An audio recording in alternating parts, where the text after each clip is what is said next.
Mhm. Welcome everyone on this special webinar with Pamela Thompson. I just pushed the record button, so my first question is, does anyone object to this session being recorded? No, thank you very much.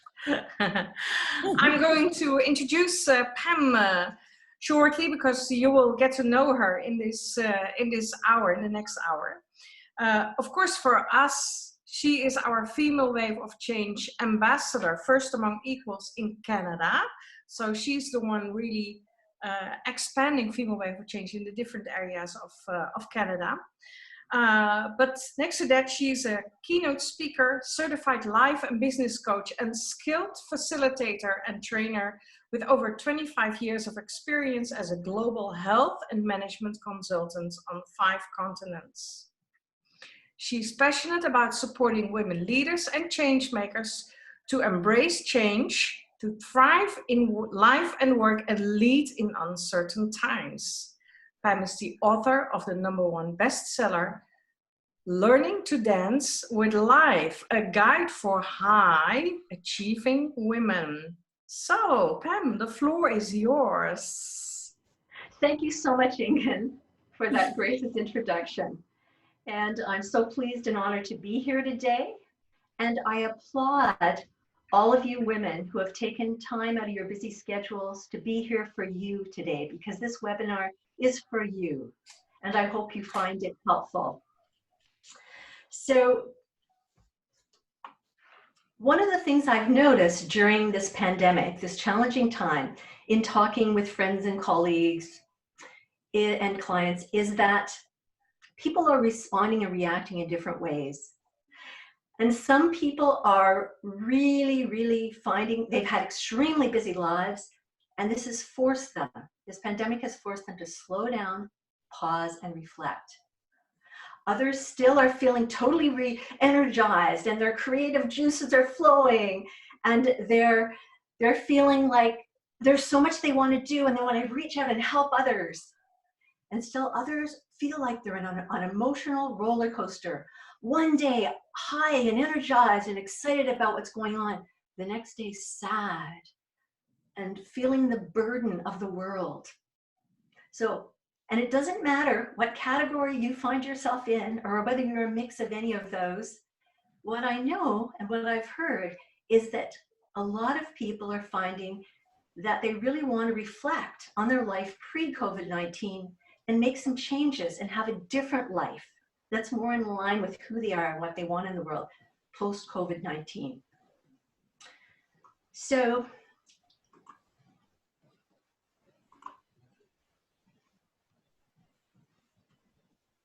in today's webinar, called, as Ingen said, How to Change from Driving and Striving to Thriving in Life and Work, I'm going to share with you some tools that I really hope you find useful as you move forward during this time and also post-COVID-19. Now, I'd like to start the formal part of the webinar with a personal story, if I may. In December 2012, I had an incredible experience that made me really look at my life and make some incredible changes to it to move forward. In November, just to scroll back, in November 2011, I came back from a 13-month stint in Afghanistan, working with the Ministry of Public Health. And I thought that I would take some time to stay home and reflect and spend more time with my family. And then within 2 weeks of getting home, I received an email from a VP of a not-for-profit that promotes women's and children's rights around the world. And she offered me the opportunity to throw my hat into the ring to be a senior health advisor on 5 projects in Asia and Africa to reduce infant and maternal mortality. And I just sort of thought, oh, this is too good to pass up. So I threw my hat into the ring and fortunately was selected for a 1-year contract with this organization. Initially, I felt so aligned with their mission and vision and values. And I was so excited to get on the ground and meet all the folks in the different countries. So, you know, I went to Toronto, got briefed by the organization. Within 2 days, I was on a plane flying to Ghana for Project Startup, then Mali for Project Startup. And the first few months were so exciting and stimulating, and learning about the issues people were facing and investigating how I might support them. It was all very thrilling. However, about 6 months in, I started to feel so tired, like there was so much to do and so little time. Perhaps some of you have been there. And I felt I had so much on my plate. And I tried to push back. I tried to say, okay, I really can't do any more, because what had happened over the first 6 months is the scope started to creep. Some of you may be familiar with the scope creep. Initially, I was, you know, senior health advisor on 5 projects. Then it morphed to 6, then 7, because that was all of them that they had funding for. And then I was initially part of a multi-stakeholder working group of 4 not-for-profits that were writing a research proposal to get money to evaluate all our projects in Asia and Africa. And it ended up within a month, I was told by the director I was working closely with that, oh, I was the chair of that working group.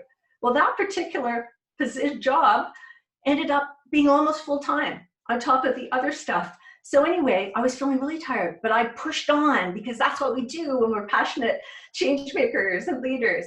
So I pushed on and I pushed on and I kept working. And then I had the opportunity to renew a contract, to actually sign a new one later on in the year. And it reduced my time to 2 days a week over 6 months, and to only be chairing the multi-stakeholder working group. And I was this close to signing the contract, and I asked to sleep on the decision.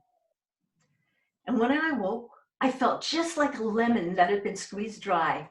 And I knew in that moment, I had to finally listen to my body. I knew I was so tired, and this was a time to say no. So I got back to the VP and the director I'd been working with and said, thank you very much for the opportunity, but I'm going to turn it down. And they were shocked. They said, Pam, you know us, it's like 2 days a week. And I said, yes. And they said, why? And I said, because I wanted to create more balance in my life in 2013. And at that time, I had no idea what that meant or what my life was going to look like. However, I ended up starting 2013 with nothing on my plate, just nothing on my plate. Pretty scary for a consultant to have nothing on their plate, but that was my choice. And my intention was to reconnect with family and friends. I ended up studying mindfulness and starting to meditate daily, which I'd never done before. I'd been threatening to do it for many years, but I did it. And I resumed my regular yoga practice. And I slept 10, 12, 13 hours a day. And after 4 months, I still was tired. You may have experienced this, many of you. And so I went to a naturopath who prescribed some homeopathic meds. And within a month, I felt more like myself. My energy came back. And I started to really think that I wanted to write a book, which I've been wanting to do for a while. And so I attended this 20-session webinar over 2 weeks on transformational authors. It was fascinating. And after the last session, I was sitting down reflecting. It was like all these puzzle pieces of my life came together. And I realized that I wanted to write a book for driven, high-achieving women. And within a short space of time, I got the 7 keys to what I call creative living that I'll share more with you later on. And, you know, and the rest is history, so to speak. And then it went on to creating a group coaching program for high achieving women, writing the book, doing one-on-one coaching, speaking, and doing, really focusing on helping driven and high achieving women to thrive in both life and work. So hence my passion around this particular topic. So really in this webinar, you'll increase your understandings of the cost to your body, to your mind, and to your relationships and your work of what I call living life on a treadmill. You'll explore 3 keys to thriving in life and work, and you'll learn some powerful practices to help you stay happy, healthy, and grounded as the passionate leader and change maker that you are. So this is what I call living life on a treadmill. So this is a woman, here she is. Hopefully some of you relate to this. You know, she's on the treadmill, so she's doing the workout. She's probably listening to a personal growth tape or MP3. And, you know, she's just doing it. She's thinking at the same time as she's listening to that and running on the treadmill of the housework, that the house has a mess and she's got company coming on the weekend. And she's thinking about what she's going to make for dinner tonight. And maybe she has to pick her child up. And so there she is doing it. Just totally jam-packed in her schedule, giving to everybody with herself at the bottom of the list, taking very little time for her own self-care, and constantly doing. So doing and giving with very little time to just be and receive. Does anybody relate to this idea of living life on a treadmill? Do you want to put your hand up if you do? Have you ever been there? Anybody? Yeah, so you know what I'm talking about. So that's what I call driving and striving, is this living life on a treadmill. And so what are the costs? There's a number of costs to this, of living life on a treadmill. There are costs to your body, to your mind, to your relationships at home and at work, to your creativity, to your productivity, and to your bottom line if you have your own business or you work for someone else.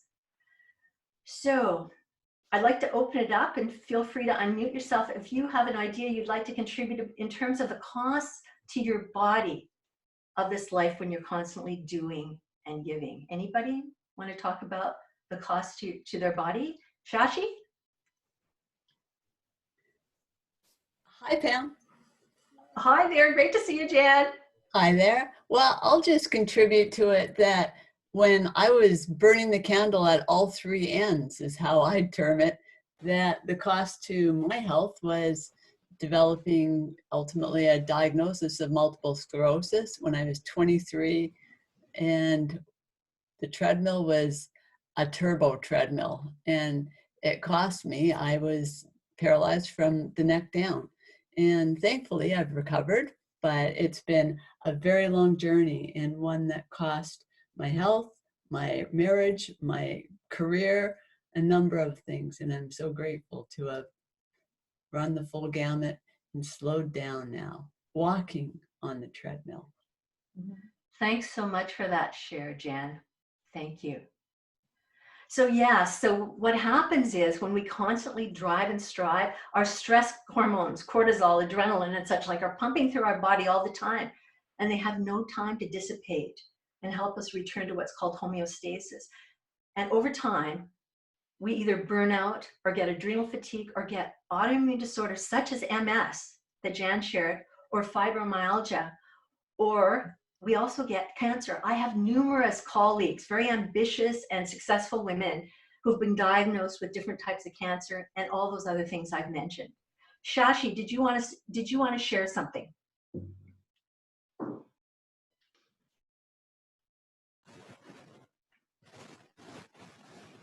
Sorry, Shashi, I can't hear you for some reason. Not sure why that is. Can you hear me now? Can you hear? Yes, I can. That's great. Yeah. Okay. So as you started, Pam, this topic, and which is very important, especially we are very high achiever and very ambitious women. So I can relate in my life. There was a time when I was pregnant, full time preparing for my PhD, and then I delivered baby, and whole night, a whole day, like I'm busy with baby, with my work, with the study, so my body gave up. And then I started having a very severe backache and my lower L4 L5 area, and I end up on being on bed only. It was that much severe back pain, and like I was feeling like my all plan, ambition, my life is finished. I can't do anything. I'm just on bed all the time, and it was so much. When even the doctor recommended me to go for surgery, but then I was very determined to go with my naturopathy, my all these mindfulness and all these natural techniques and physiotherapy, and I recover myself. Yeah. Well, congratulations. Good for you, Shashi, for listening to your body and not resorting to surgery, and knowing in your heart that you could heal yourself, right? Good for you. That's an awesome story. Thank you for sharing. And I'd just like to also share that what we know is that oftentimes when we have back pain, it's related to emotions that we're holding in our body. I actually at one time was in a personal growth workshop, and it was face-to-face. I wasn't delivering it. I was a participant. And one woman on the first day, within the first half hour, developed incredible back pain. So much so she couldn't sit up, right? She had to lie down. And when the workshop ended, the back pain totally went away. So it was like, whoa, the light really went on in my mind related to that. So yes, we work hard and it has incredible impacts on our body if we don't listen to it, right? To our mind, what I found is when I've been in that mode, hopefully I call myself a reformed type A. Sometimes I go off the rails, but so in our mind, it's like your mind, that some people call it monkey mind. You're constantly got this chatter in there. It's always busy, right? Thinking about the next thing on your list of things to do, thinking about that argument that you had with your partner in the morning or with your child, trying to get them off to school, right? It's always thinking all this stuff. And what happens when you do that is that I notice that I've been in like a split brain. I'd be talking to people in my family or at work, and it's like part of me's focused on them and our conversation, and the other half is thinking about the next thing on my to-do list. Anybody relate to this? Anybody relate to this?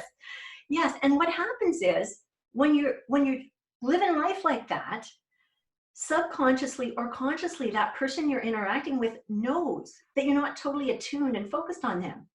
So that doesn't really do a good job of building trust between you and them. So it has potentially negative impacts on your relationships at home and at work. Your creativity, we know that you need space to create.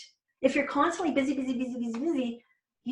need to open up space to create. And it's very difficult in organizations when we don't have space to be innovative. Productivity, there's this old myth that still exists in certain people's minds that the more we work, the more we'll achieve and get done. But we know after a certain point that we're not productive. Our productivity goes way down, and we're much better to take a break and go out and walk in nature, whatever it is, do yoga, meditate, and then come back, dance around the room, listen to music, and then come back with fresh eyes and rejuvenated.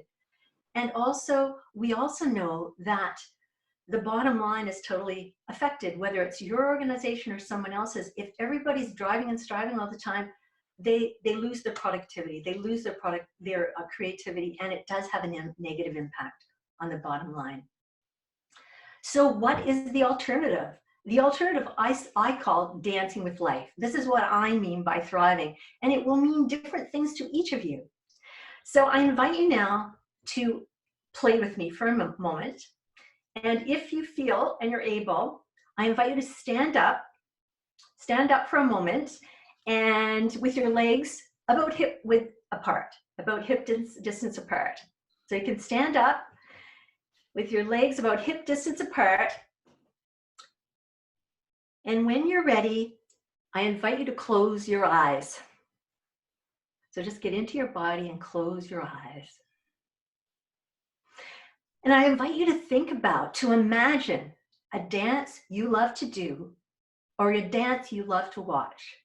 So imagine that dance you love to do or that dance you love to watch. You may notice some music coming in. So feel free to sway your body to that music. Move it however you feel. So move your body to the tunes. Just groove and enjoy the music flowing through. And now notice how you feel. What words, what feelings, what emotions come up for you. And when you're ready, come back in the room and open your eyes and sit down. So when you're ready.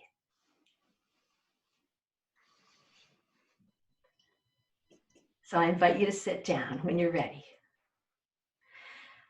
So what words or emotions came up for you? Anybody want to share? Freedom. Freedom. Thank you. What else? Peace. Peace. Peace. And I love that. Peace and love, Yvonne, did you say? And laughter. Peace and laughter. Awesome. And joy, joy, joy, joy. Joy. Thanks, Jan. Anybody else? Yeah, Of joy energy. and love. Joy and love. Is that what you said, Ingen? Yeah.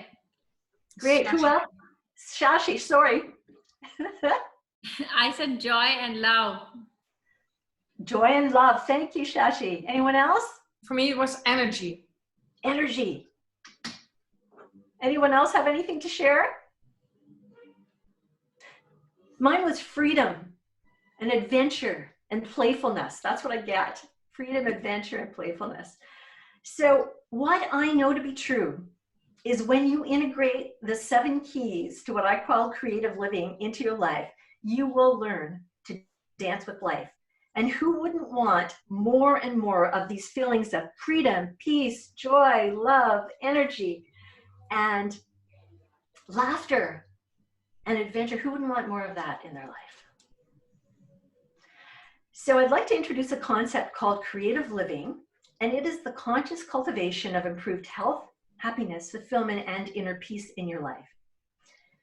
And as I just mentioned, there are 7 keys to creative living. 7 keys to consciously cultivating improved health, happiness, fulfillment, and inner peace in your life.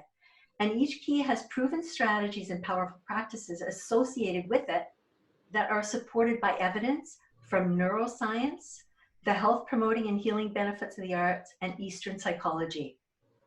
They're also supported by my own journey and my work with clients from around the world.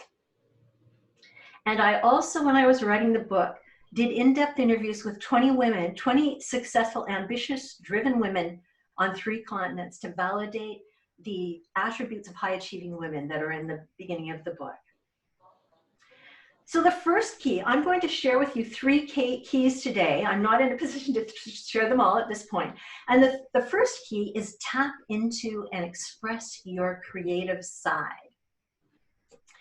So I'd like to introduce this one with a story as well. A number of years ago, I decided that I love what's called raku pottery. Anybody know what kind of pottery that is, what I'm talking about? Anybody? It's a type of pottery that has these beautiful coppery and blue sort of glazes mixed in, and very unusual. It's very Asian looking. And I thought it would be really fun to make raku pottery for family and friends because I love it myself. So I found out there was a pottery place that ran courses on that. So I phoned up to register, and the fellow who answered said, "How long have you thrown?" And I said, "Thrown? What do you mean by thrown?" He said, "Well, throw on a potter's wheel." And I said, "Never. This is totally new to me." And he said, "Well," he said, "rakus are a very complex process." He said, "And you have to throw for at least a year before you can do something in raku." So I said, "Okay, sign me up for the beginner's class." So I recall going to that first class, and the first 15, 20 minutes was a demo by the instructor. And he started with this ball of clay. And within 15 or 20 minutes, he created this beautiful object. It could be a vase. It could be, a bowl, whatever it was. But I was in awe. I went to this place of childlike wonder and said, "Wow, that is amazing." And then I got my own ball of clay, and I'm sitting there with a ball of clay and the water on my wheel. And I realized that my brain stopped chattering. Because if you're going to make pottery on a wheel, you cannot be thinking about a whole bunch of stuff, because what's going to happen is that ball of clay is going to either fall in your lap or fall on the floor.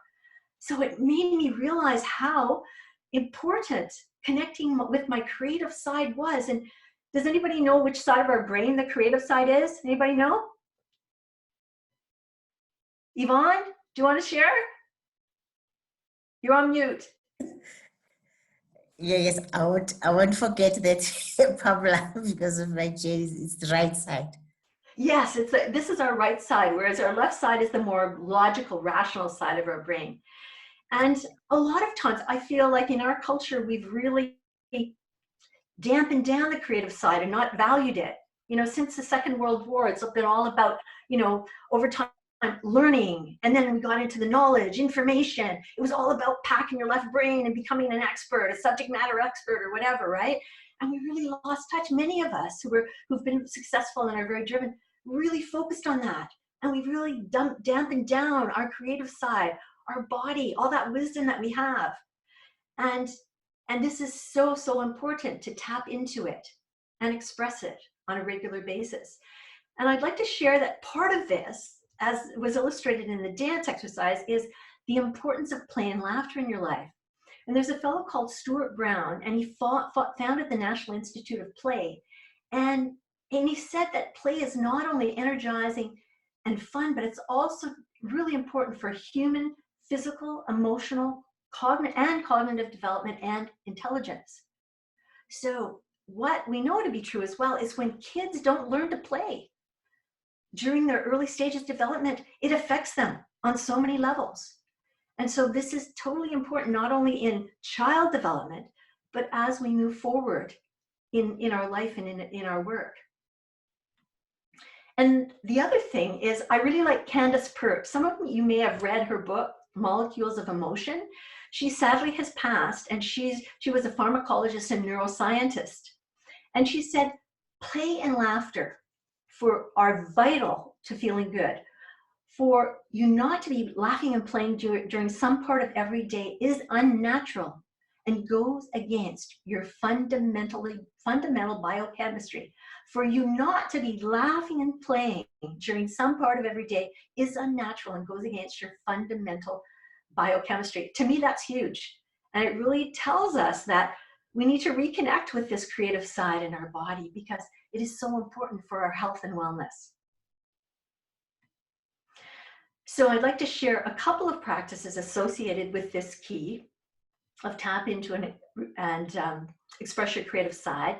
And one of them is to take up a creative pursuit that you did as a child. It could be when you were a kid, you loved to draw or sketch, you loved to paint, you loved to dance, you loved to sing, whatever it was, you loved to create imaginary scenarios and plays and bring your friends in to be part of the experience, so to speak. So I encourage you to think about one of those and start to integrate it into your life again. Or think about something that you've always wanted to do but never took the time or thought you had the time. Could be piano lessons, salsa dancing, painting, whatever it is. And then when you do it, notice how you feel, how it impacts on your life. And the other powerful practice I'd like to share is to consciously create play and laughter. Consciously integrate play and laughter into your life every day and notice how it makes you feel. And again, ways you might do this are at the dinner table every night with your family, saying, what was something really funny that happened to me today, that I saw today, that I experienced today, whatever it was. Or maybe you get in the habit of telling jokes, or looking them up and being able to share them, whatever. You could be very creative with this, but these are two powerful practices for this, tapping into and expressing your creative side. The second key that I'm going to share is listen to and trust in your body's wisdom. And what I know when I reflect on my life and the decision I made, what I know is that the decisions that I made totally by coming from my left brain and my pros and cons list, which I learned how to do from my dad from a very young age, were not always the right decisions for me. But the ones I made from listening to my heart and my gut were always the right ones. So yeah, the left brain, not always. I'm not saying disregard your left brain. I'm just saying, tap into that, your body. And so it is very, very powerful. And did you know that we have neural, such as brain tissue, in our hearts and in our stomachs? There's a really interesting website called the Heart Math Institute. It's actually, I believe it's in Nova Scotia in Canada, and they've done a lot of research on this exact concept of, the fact that there is neural tissue in our hearts, and how to work with that. And also, there's a lot of research to show that in our guts we have neural tissue. And so when somebody says, I felt it or knew it in my heart or my gut, that's absolutely true. It's kind of fascinating to know that. So several powerful practices associated with this particular key that help us really get out of our heads and into our bodies are body scanning. They're mindfulness. And I know a number of people on the call do practice mindfulness, and good on you if you do. I'd just like to reinforce that body scanning is really helpful. And I do this when I awaken in the morning and I lie in bed before I leap out. I don't leap out anymore, actually. I start my day off slowly.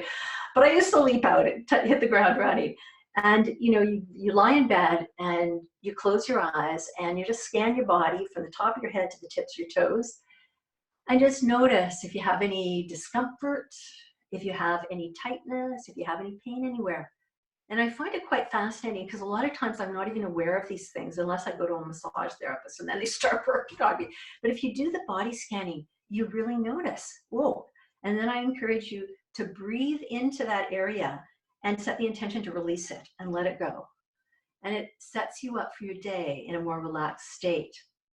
And the second exercise I recommend is mindfulness walking meditations. I love these. And you can do these indoors, but I recommend you do them outside if possible, because it has an enhanced effect. Because as many of you may know, the Japanese have done longitudinal studies to show that when we walk in nature, particularly amongst trees, it reduces our heart rate, it reduces our blood pressure, and it increases the number of natural killer cells our body produces. So in effect, it strengthens our immune system. And so what we do is, I always tell my clients to begin 3 times a week for 15 to 30 minutes a day. So it doesn't take a lot of time to do this. Take a break in the afternoon, do it at lunch, whatever, after work. And what you do is, when you go outside, instead of constantly being active in your mind and thinking about your next meeting or that thing that's on your to-do list, you instead totally focus on your senses, and you feel the breeze on your cheek. If you're close to the sea, you smell the salt sea air, or you may even smell the earth if you're close to a park. You also see the beautiful vistas. I know Ingen would see tulips close to where she lives, but everybody has beautiful, or the sea as well. I can see the ocean from very close to where I live. And you just notice, you hear the birds chirping, you smell the flowers, and you just focus on your senses. And what happens is, when you start to do this, words and thoughts will come by, and I encourage you to either put them in a bubble and imagine them floating away, or imagine they're like clouds and they just float by, and then you resume getting into your body. And then I invite you to notice what you notice after doing these for at least a week, not only during the practice of doing them, but after, and the cumulative effect. Just out of curiosity, does anybody do mindfulness walking meditations, or have you tried them? Anybody? Ingen, do you want to share what they do for you?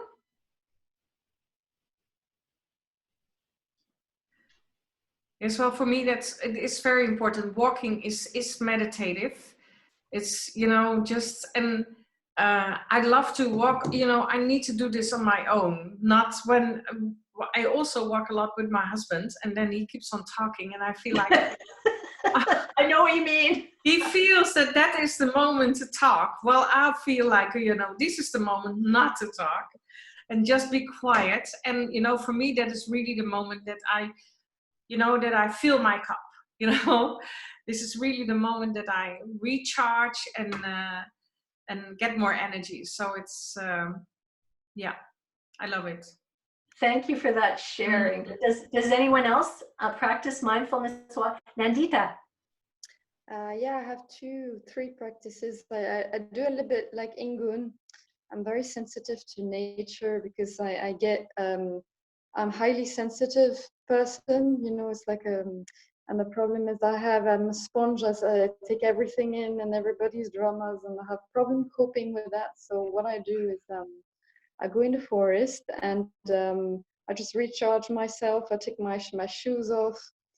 I put myself on the ground and imagine that all the energy goes in the soil, and I connect with the trees. And for some reason, I don't know how, it just works for me. I just feel completely new when I come back out of my forest. I do that when I can, usually twice a week. Well, now I'm a bit stuck here, but otherwise I try meditation at home, but for some reason it doesn't have the same effect on me. I usually like the natural elements, and meditation on water as well is very it's helpful for me. For some reason, it's I feel there's a spirit in nature. There's something alive in elements, which I find very healing. And there's everything in there. So yeah. Nandita, thanks so much for sharing. And I totally understand where you're coming from. I am also highly sensitive. And being in nature, it reconnects you with your childlike self, but it's also incredibly grounding, like taking your shoes off and feeling your feet in the earth, incredibly grounding.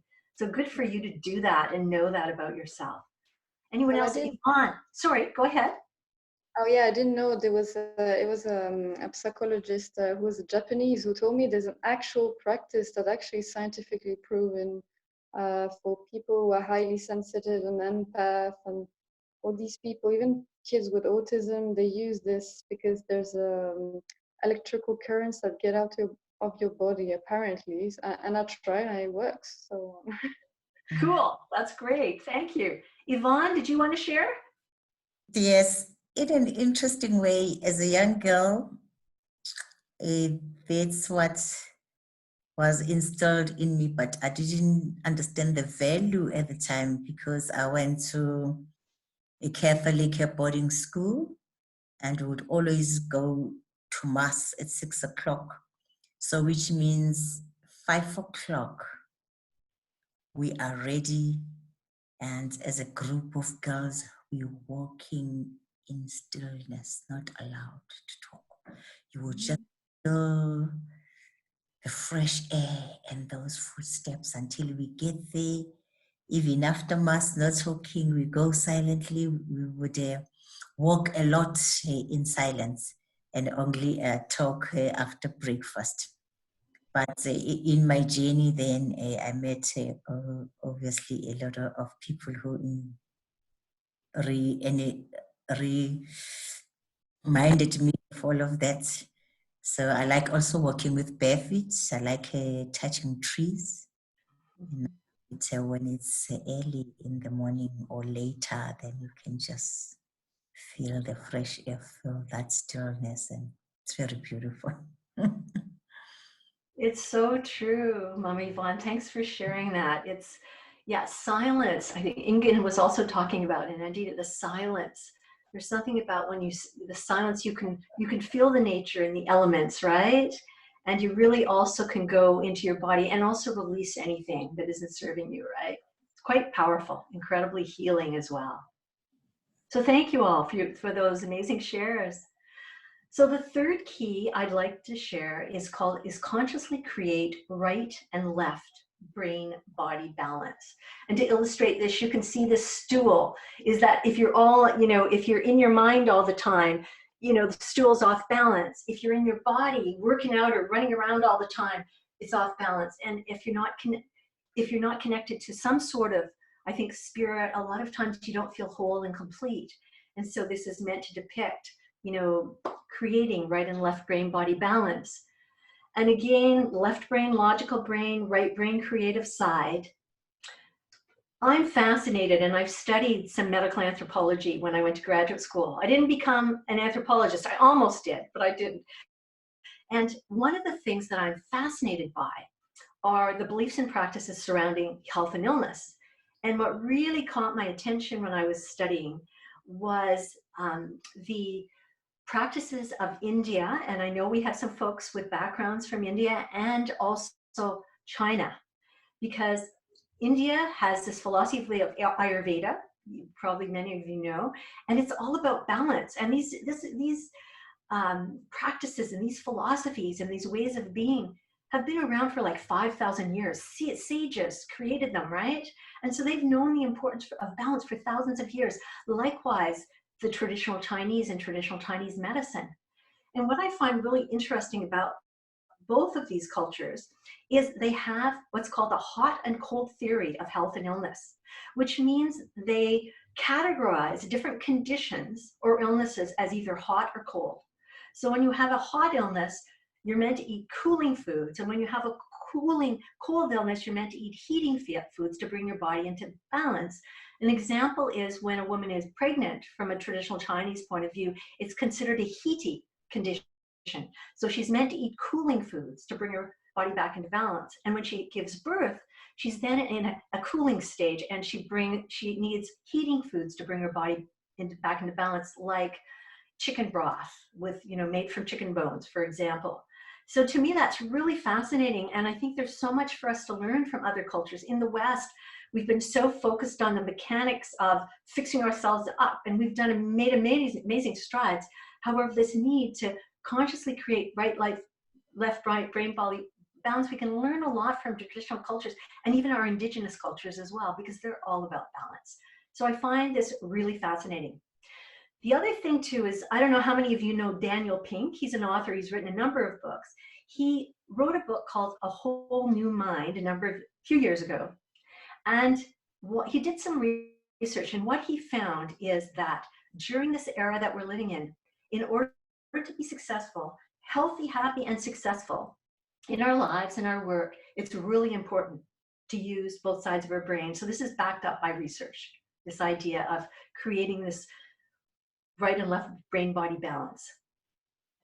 And many of you may be familiar with this idea of feminine masculine energy. I know with Female Wave of Change, there's been an amazing leadership training, feminine leadership training programs developed. And I think it's interesting to look, and I'm sure these are woven through, is that feminine energy comes from, if you think of the Chinese, it's the yin, it's the being and giving parts of ourselves. And the masculine energy is the yang, the doing and receiving. Now, all of us have both feminine and masculine energies. However, what happened to me and what I observed in many of my clients and my friends who are very ambitious and driven a number of years ago, and even still, is that we tend to focus on our masculine side or masculine energy, because that's how you got ahead in corporate or in government as executives or whatever you were in academia. Is you had to do, you had to be you had to be assertive, you had to be goal-oriented, you had to be very linear and logical. Does anybody relate to this? I sure do. Anybody? Yeah. And yet it's so important to have this balance of feminine energy, the creative side, our intuitive side, our collaborative side. And we've seen, and some of us have heard and read about, how the female leaders in the world are responding during the pandemic, and how they are so collaborative. They're connecting with each other. They're showing their passionate and empathetic sides by reaching out to their people authentically. The New Zealand Prime Minister, for example, went live, and she has a toddler. She's like 39 and has a toddler, and she went live in her sweatshirt talking to her folks so that she could really relate and be authentic and empathetic to them and receptive and allow for flow. So both men and women have masculine and feminine energies. However, we've tended to, many of us, focus on the masculine. So now, in order to be successful in life and work, it's really important that we create a balance between those two. And we're conscious of this. And we really need the masculine side, and we need the feminine side because if we stayed in our feminine, we'd never get anything done. But if we're still totally in our masculine, that's when we tend to burn out and have negative impacts on our body, our mind, our relationships, and such like. So 2 powerful practices associated with this key consciously creating right and left brain body balance are to ground at the beginning of each day. And I also do this before an important meeting or event, before I go live on a webinar, before I speak on a stage, and even to set me up for the day, is I really ground. And what this means is where I go, and I'm sure you all have different grounding practices, I shut my eyes, I stand up, and I imagine I have roots coming out of the bottom of my feet, going deep, deep down into Mother Earth. And I imagine that Mother Earth energy, that warm, loving energy coming up through my feet, coming up through my legs, coming up through my belly, and coming to rest in my heart. And I feel so warm, loved, and supported by Mother Earth. And then I imagine those branches coming up out to the top of my head, reaching into the source, the universe, and that heavenly energy, whatever you call it, and that beautiful, warm, loving light and energy coming down through those branches, coming down through my head, coming down through my neck, and coming to rest in my heart. So I imagine feeling so grounded and connecting to the earth and to the sky. and I feel so held. And for me, that is so important. And I know it's been very important to my clients and a really helpful thing. The other thing is I've been a facilitator, professional facilitator for many years. And what I noticed is before I knew about grounding and before I learned to ground myself, I'm highly energetic, more so when I was younger than as I age, although I still have quite a bit of energy. And what I would find is, because I'm also highly sensitive, is I would pick up people's energy and I would sometimes spin out. Whereas now, since I've learned to ground a number of years ago, I'm so much more powerful because I ground and I can just like be totally way more focused, stay in my energy, be clear on what's mine and what's theirs, and just really, really get to the core of the issue, so to speak, right? So grounding is really powerful. Plus, if you're highly sensitive, it really helps you helps you separate yourself. And there obviously are other tools to do that too. And the other thing is unplugging from technology at least 60 minutes before you retire. So any sort of digital device. If you can do it 90 minutes, great. If not, at least 60. Because what happens is the National Institutes of Health, amongst other groups, have noted that when we're connected to technology, there's a part of our brain that stays awake. I don't know, it certainly happened to me when I work late and I don't follow this rule, so to speak, is that I go to bed and my body may be really tired and my eyes are really tired, but there's a part of my brain that's awake. And it's just like, it's sort of like a light on there, right? So this is really important to unplug. And if you can as well, if you can unplug for 24 hours on a weekend, once a week, it's really rejuvenating. It's hard to do, but it's also a really helpful thing to do. So work-life balance. Work-life balance is both a personal and also an elusive concept. Personal, because what work-life balance looks and feels like for me is different from what work-life balance looks and feels like for you. And so what I find is that many people, this elusive part is it's difficult. Many people try to achieve what's called work-life balance, but very few are able to attain or maintain it. So let's talk about this a little bit more. So I'd like you to take a few minutes here, if you have something to write with, if you'd like to write it down. And when you think about work-life balance, what thoughts or feelings come up for you? Just take a moment if you want to write them. If not, just think about them in your head. Sometimes more powerful to write things down. So when you think about work-life balance, what thoughts or feelings come up to you? Don't censor them. I encourage you. Doesn't matter if they're positive or negative. Just let them come out.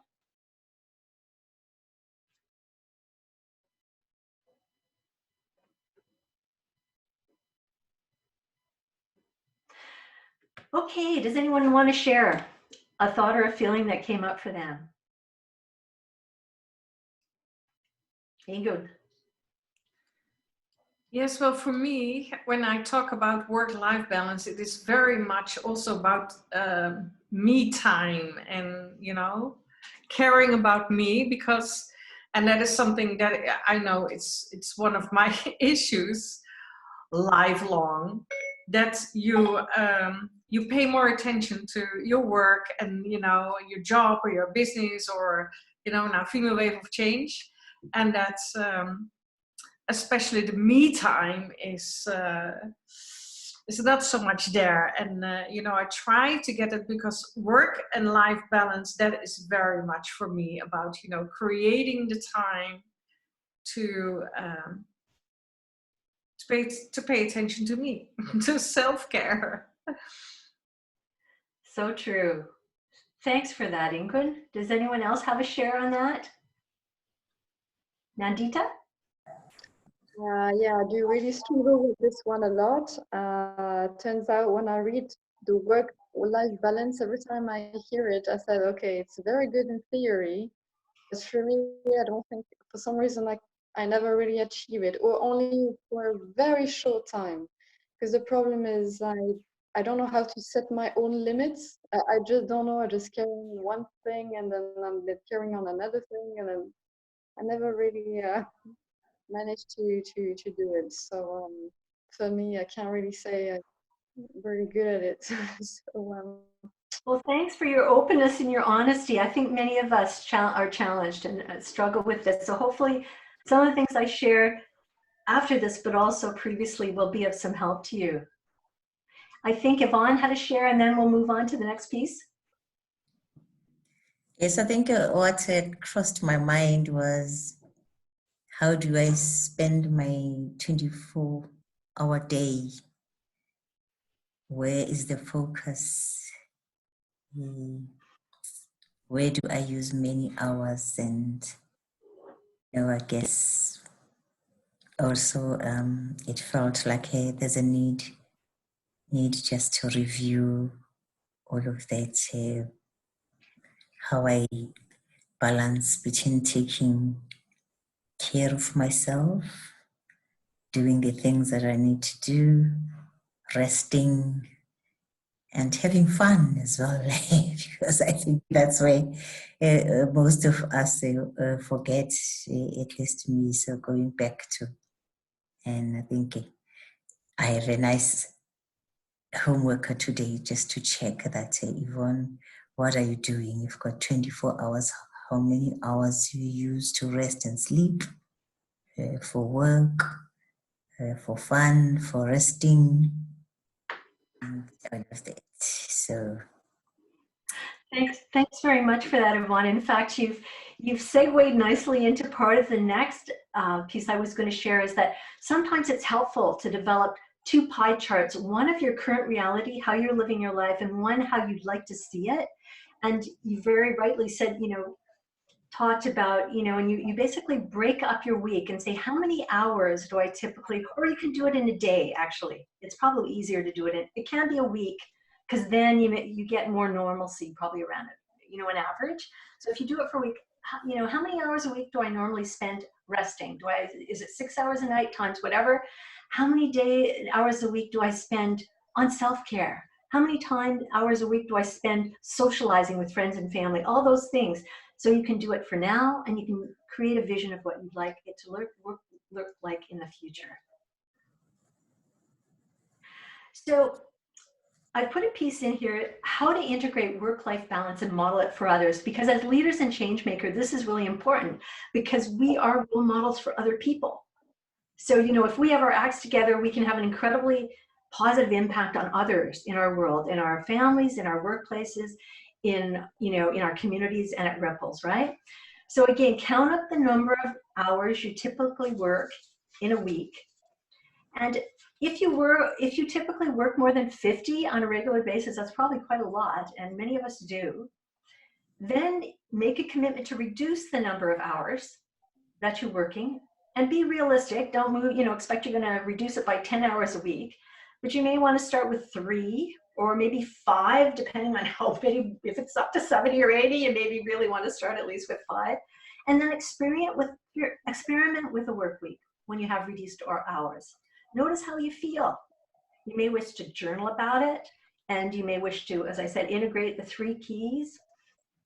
And does anybody else have any other suggestions of how they've found it effective to integrate work-life balance into their life? Anybody? You've probably shared a lot. Maybe I'm going to move onto the organizational part, because I think this is something that a lot of us don't speak about or think about. However, it's really important. So when you have, if you're working corporate, if you're whatever organization you're in, or even your own company or business, it's really important to encourage people to take breaks, really, especially lunch breaks. I know a number of years ago, I would actually sit at my desk when I worked at in the federal government and eat my sandwich in front of my computer. Or if I had, when I was a consultant and I was visiting clients outside of my office, I would actually have my sandwich by my side, and when I'd reach a red light, I would start to eat it. How crazy was I? I don't know if anybody relates to this. And then I went to live and work in the mountains of Northern Colombia in the late 80s. And I was exposed to Latin culture, and they love to have siestas, and they take lunches for 2 hours every day in the work week. And I thought, whoa, this is really civilized. So when I went back to Canada, and I went back to work at the federal level and with different organizations, I started to go around at lunch and invite people lunchtime and say, do you want to come with me for lunch for like half an hour? And most times people would say yes, to try to get them to not stay at the desk in front of the computer. The other is set clear expectations with colleagues and direct reports. A lot of us who are leaders get ideas or think about stuff that has to be done after normal work hours, right? So we text people, we email them, and that's fine. But the thing is, it's really important for us to let people know that they don't have to respond right away. So many people who are very ambitious and younger people often, you know, and very conscientious, they will think they have to respond, and they will respond. It doesn't matter what time it is. So it's really important when you do to let them know that you will do that if that's your habit of doing it, because that works for you. But you do not expect them to respond outside of work hours. And this is not about good or bad or anything. It's just like, and really reinforce how important it is for them, for themselves, and for their families. Have short meetings, up to 60 minutes max, with clearly defined agendas and expectations. I don't know how many of you have been in meetings when you have no idea what the expected outcome is. You're sitting there and it's all about whatever it's about. And 2 hours later, you're thinking, like, what did we ever really accomplish here? Very frustrating, right? And this, you know, causes stress in people. And support people to take regular vacations without checking their emails. I actually have worked as a consultant with organizations where people would apologize for not being able to check their emails when they were on vacation. Like, what the goodness is that?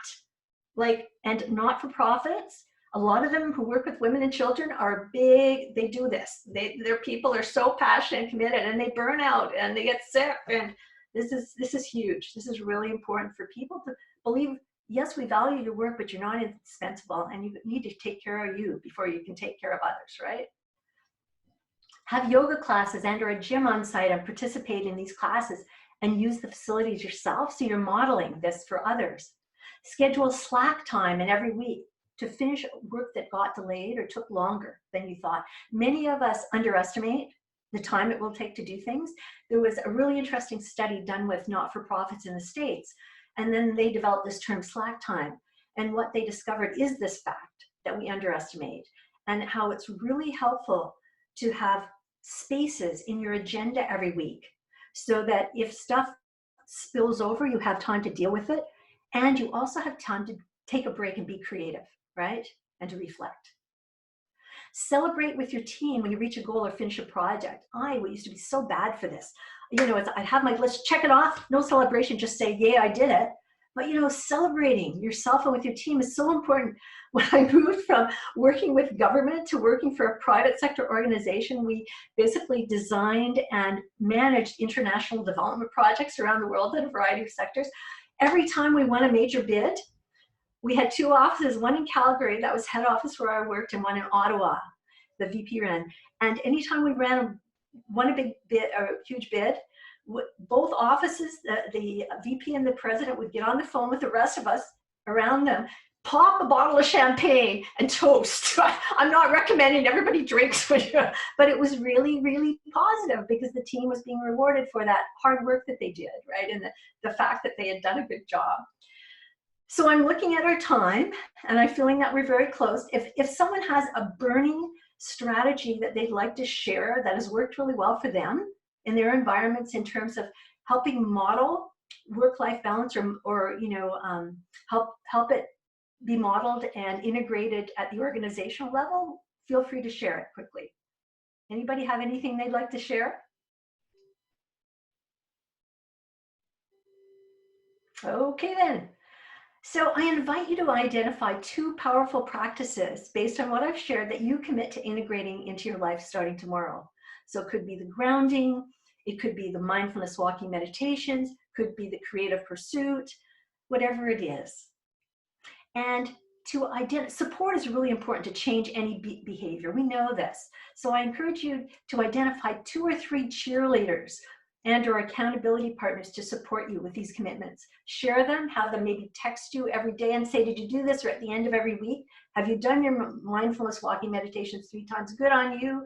Or to do them with you, whatever it is, to do something together.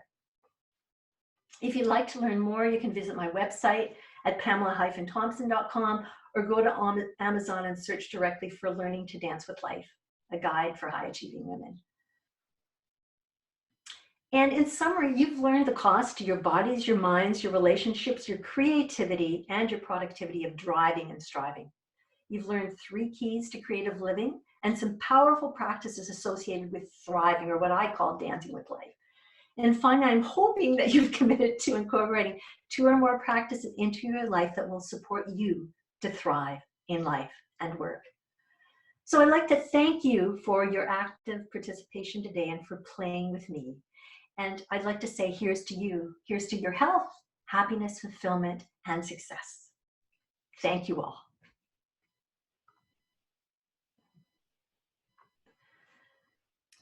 Thank you very much, Pamela. Can you stop sharing the screen? That I can, yes. if there's anyone who wants to add something to what you've heard, and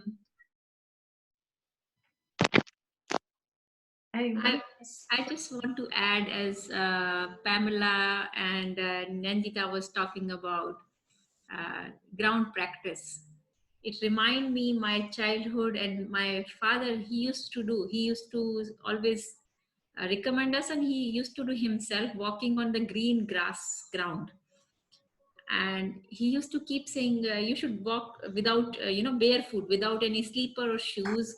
Don't put anything and walk. It is good for your eyes. It is good for your health, because directly you get into your body from your soul.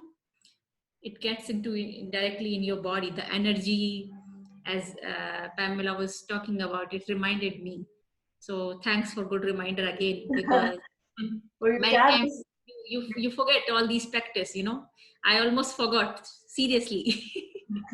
Well, your dad is obviously a very wise man. Thank you. Yeah. And I'd like to just share that the book that Pam's written is one that it's just so easy to read and great to share. And I leave it actually in our guest room at the Murphy bed, so that it's something that I have a lot of high achieving female friends that come to stay, and maybe they'll just pick up an idea or 2 while they're having a sleepless moment and see it at the bedside table. Well, thank you so much, Jan. I didn't realize you did that. I so appreciate that, and I hope it's useful for people.